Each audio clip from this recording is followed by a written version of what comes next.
Pour nous autres Français, la grosse nouveauté de Francfort s'appelle Peugeot 106. Grosse façon de parler car la petite nouvelle de Sochaux ne mesure que 3,56 m de long.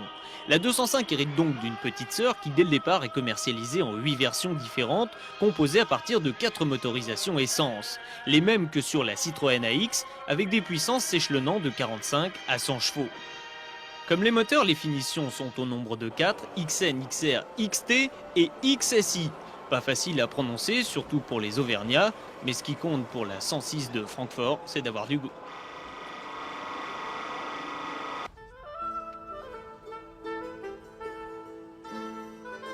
Donjon de la nouvelle gamme 106, la XSI, c'est elle qui occupe le créneau dit des petites sportives. Un traitement qui lui va d'ailleurs à ravir, puisqu'ici les boucliers et autres spoilers lui donnent une touche agressive du meilleur goût. Les jantes de 14 pouces sont en aluminium, les optiques longue portée et les glaces teintées contribuent elles aussi à l'élégance d'ensemble. L'habitacle ne dénote pas, pratiquement aussi vaste qu'une 205 et surtout mieux fini.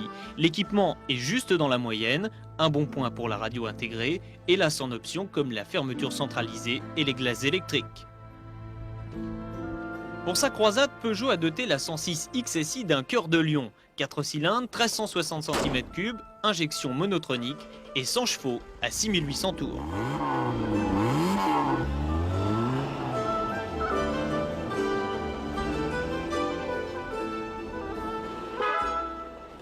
Première qualité indiscutable de la Peugeot 106, son encombrement réduit et sa maniabilité hors pair qui en font un engin citadin par excellence. Un goût prononcé pour la ville qui, c'est une surprise avec la XSI, se double d'une étonnante aptitude au voyage.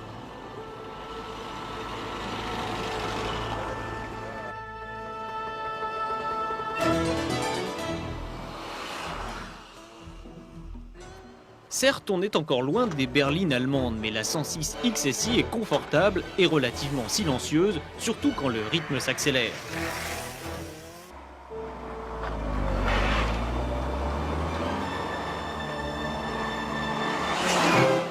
La voiture n'est pas à proprement parler une flèche, mais la vitesse de pointe avoisine, grâce à l'aérodynamique avantageuse, les 190 km/h.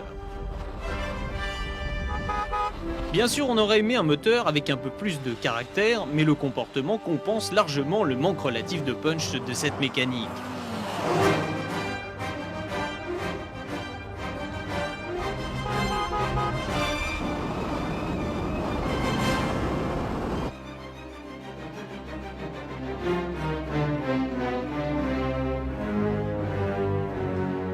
Qu'importe tous les petits défauts qu'on puisse trouver à la Peugeot 106, nous l'avons bien aimée. Dommage simplement qu'à 85 000 francs, elle soit si chère. Mais que voulez-vous, on ne peut pas toujours tout avoir.